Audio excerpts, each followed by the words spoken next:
Well, the city of LA was good to its working Angelenos in 2015 after voting for a $6 an hour minimum wage increase over the next 5 years.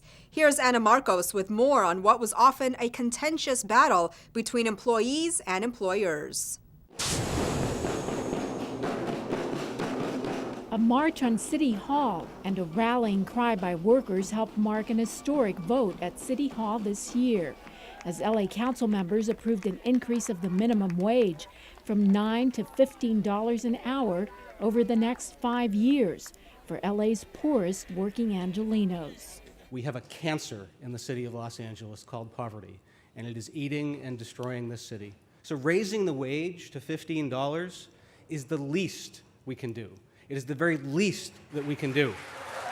The move was championed by Mayor Eric Garcetti, who says LA's high housing costs and often meager wages create an unlivable situation for many.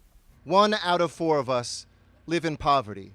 This is about the idea, that American ideal, when someone works hard, they should be able to support themselves and they should be able to support their families. Starting next summer, LA's minimum wage will go up to $10.50 an hour, with the amount increasing each year until it hits $15 an hour in 2020. Businesses with 25 or fewer workers will get an extra year before each wage hike, and teen workers will be paid at 85% of the wage. But the pay hikes drew severe criticism, especially from small businesses and restaurants, whose workers earn both tips and wages. The tight margins in our businesses, paralleled with the proposed increase, create a very high likelihood of shutting down independent restaurants and creating significant job losses. I, like many of them, are all for raising the minimum wage, but it cannot happen without counting tips. I believe from the bottom of my heart that the consequences will be catastrophic for all of the restaurants in the city of Los Angeles if this happens. Garcetti says studies the city conducted point to more jobs and economic activity as a result of the wage hike.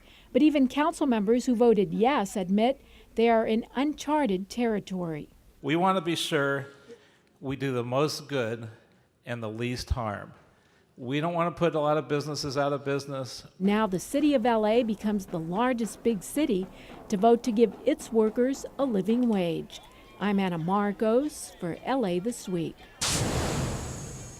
Mayor Garcetti, who signed the ordinance into law last June, said he wants to lift more than 600,000 Angelenos who are currently earning minimum wage out of poverty.